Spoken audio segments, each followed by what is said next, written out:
Hello! Welcome back to another WandaVision recap and review with me, Rowan. Me, Jordan. Yeah.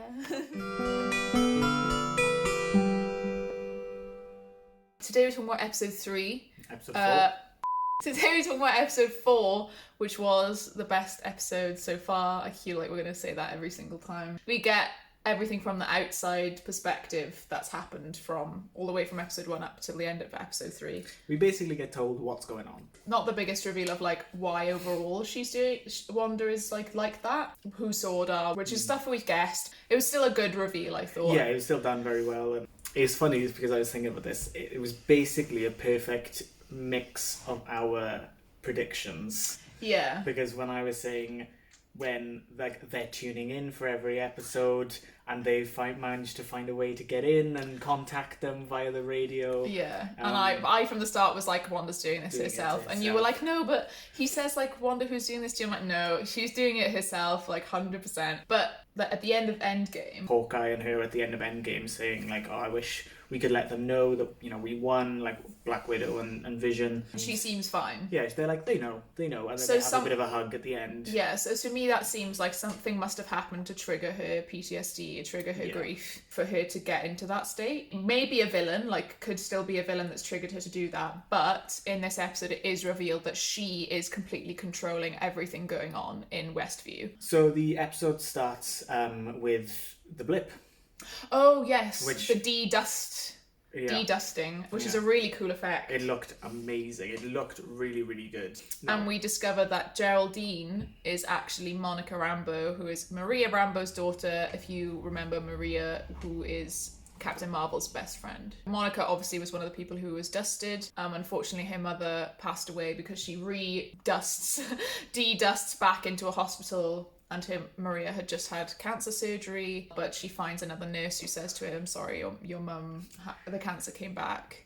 The other thing is that, like, a patient, one of the thousands of patients that you see every day, like, pops back into the hospital, and then... No, she doesn't work. And then you run into a nurse, and the nurse instantly recognises you and which patient it was. Yeah, she doesn't work. I assumed she worked there because of how quickly the nurse recognised her. She blipped on that, she dusted on that day, so she probably remembers that her daughter dusted then. Yeah. But I just found that a bit, like, that was probably the only issue I had, which is not even an issue. Yeah, it's just like, logic, of course she remembers her, like, from 5 years ago. The logic is a bit... Yeah.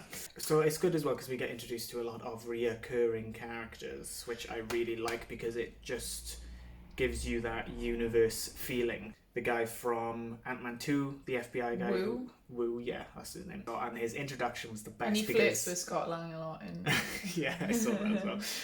And because he was asking Scott how he did the sleight of hand close-up magic, and the first thing he does, he goes, woo, and he flicks the card out from that was a nice touch. Just before that, though, we find out that Maria actually created Sword.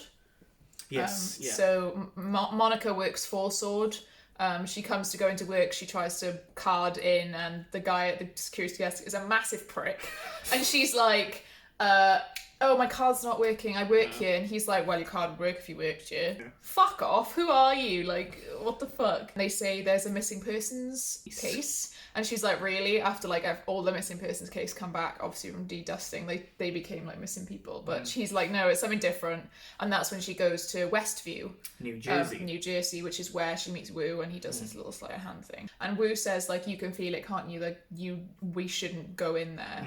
And also, like, the police officers that are there from another town called Eastview, they're like, Westview doesn't exist. And they're sitting right in front of the sign saying, welcome to Westview. Yeah, and they're like, we've never heard of this place. So they say that they send a drone in, and that's the drone that we first saw in episode 1, is it? That's episode 2, that's in colour. The drone, and it turns into a little toy helicopter when it goes in, and we find out that anything that goes in kind of gets turned into retro, like from that time period. Yeah, the drone goes in, and then Monica goes up. There's this force field, which obviously we saw in episode 3 that she gets fucked out of. No, she doesn't get fucked out of it. She gets absolutely fucked out of it. And she goes, she's touching it, but then she puts a bit of her hand in, but then she gets completely sucked in. Yeah. Yeah, I think she vaguely knows who she is, but she also doesn't. Yeah. or she's scared and is playing along completely. They send a guy in from the sewers, who ends up being the beekeeper guy that we see at the end of episode 2. And it makes me wonder, because he goes in and his little rope that's attaching him turns into like a skipping rope and it gets fucked. Like he's not attached anymore to the outside. And if he's a beekeeper in there, like, is he gonna be confused and not know how to get out of Westview as well? But then, like, where did he go? Yeah, where did he go? Because what did he do? Because she just rewound. Yeah, we notice as well, like, the parts where it was a bit strange or where, like, things actually happened were just completely cut from when they were watching the show. That was so cool. Another reoccurring character I didn't say was Darcy from Thor 1 and 2. And I really want her to mention Jane, because I know Jane's coming back to be female Thor at some point, and I'm just like, that's like one of the things I'm most excited for in the MCU is fucking Natalie Portman coming back to be Thor. I can't wait.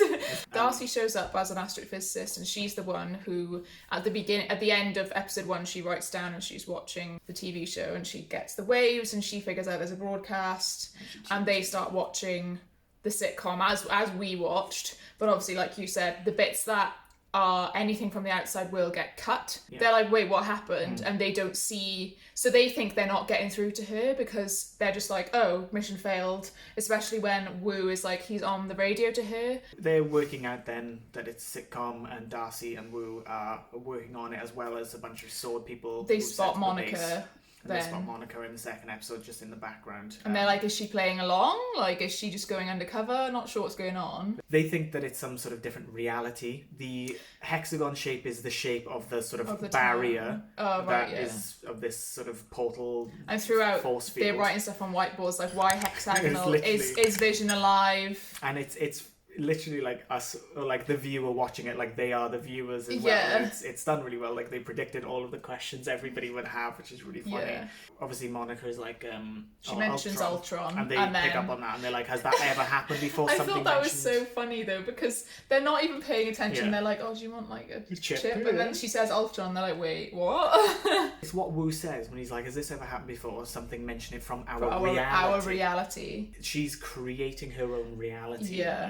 So she mentions Ultron, and then that whole bit of Geraldine. You get to see the bit where she's like, who are you? And then it cuts straight to the end, where they're there with the two babies on the sofa again. It goes widescreen for us. To the 70s. To see exactly what Wanda did to Monica. She fucks her up. We see her use her Scarlet Witch powers for the first time. Like actual the red Scarlet Witch powers. Effects that we're used to seeing. And she just smashes us through the wall and straight out of the out of the boundary of Westview, essentially. And that's when she obviously pops back into the Westview where Sword are, and they're all like the end of episode 3. And Vision comes in, and he's got like he's dead. From when Thanos just plucked the Mind Stone out of his head. Well, he didn't pluck it. He fucking like does that, and it's the whole of his front of his head's gone. Vision's got the gouge on his forehead, and he's all grey, and he's got no eye. He's like pupils. No eyes, pupils completely white, and he's like, "What's wrong?" And Wanda's like, "Fuck." Yeah. So that again akin to like the PTSD thing. Yeah, but then she kind of like composed herself, and then looked back up, and he was fine again, and he was. But he still has his own. But like I said last time, I think it's her own subconscious telling her there's something wrong here. Like, you need to stop. She's gone full like. She's a bit cray. I'm not gonna lie. I'm really enjoying where it's going. I think there must be something or someone that's done something to trigger her to do that. Why is she in New Jersey? Why is she there? Like, why that town?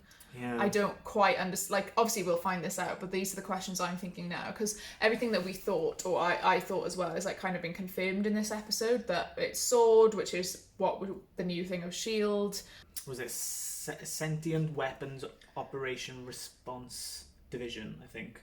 Yeah, and then they added Observation and something. Oh yeah, Observation Response Division. That's what it is. So Sentient Weapons Observation Response Division, which is Sword. I couldn't tell you what the S.H.I.E.L.D. one is. The D is Division. Or Department. Yeah, that's it of the episode, but what do you think will happen next week? Like, surely there can't be any more, like, actual episodes of WandaVision.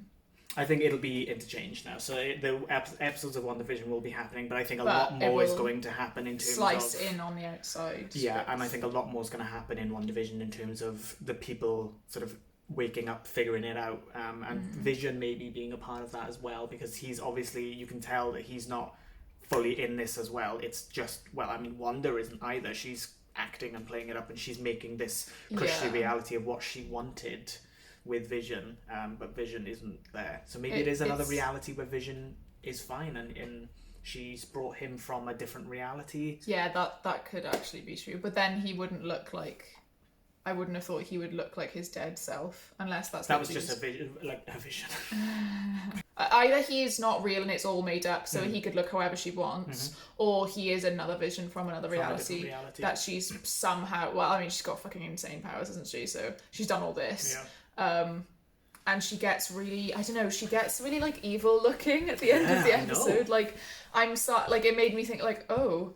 And this is the first time that we've seen somebody like from the good side kind of dip into like a bit of a villain of a story. Yeah, it's like, more like a downfall, like maybe just her going because funnily spiraling. Enough, she was a villain and then she flipped to the good side. Yeah, true. Because they think that something's being done to her, sort of. Fair enough. I mean, which makes sense because she's a good guy. She's an Avenger. Like, surely there's something going on. Like, someone's doing it to her. But no. She's just really... It's actually really sad. Like, I don't know if you feel that way, but like, whenever I watched a bit and Vision is like not right or whatever, I feel really sad. And like, I didn't even like him that much as a character. Like, I was like, okay, I want him to carry on after this. I hope he is Paul from another Bettany reality. is so good. I literally just want him to be there because he's a good actor. But even Wanda, like, she was a mere character. Like, she had amazing powers, but they did nothing with her actual character. And this like arc is insane. Like, I hope once this arc is like solved, she doesn't just go back to being like the... Anyway, we should wrap this up. Probably. Thank you for watching, and we will see you again next week for episode 5. Yes. Bye.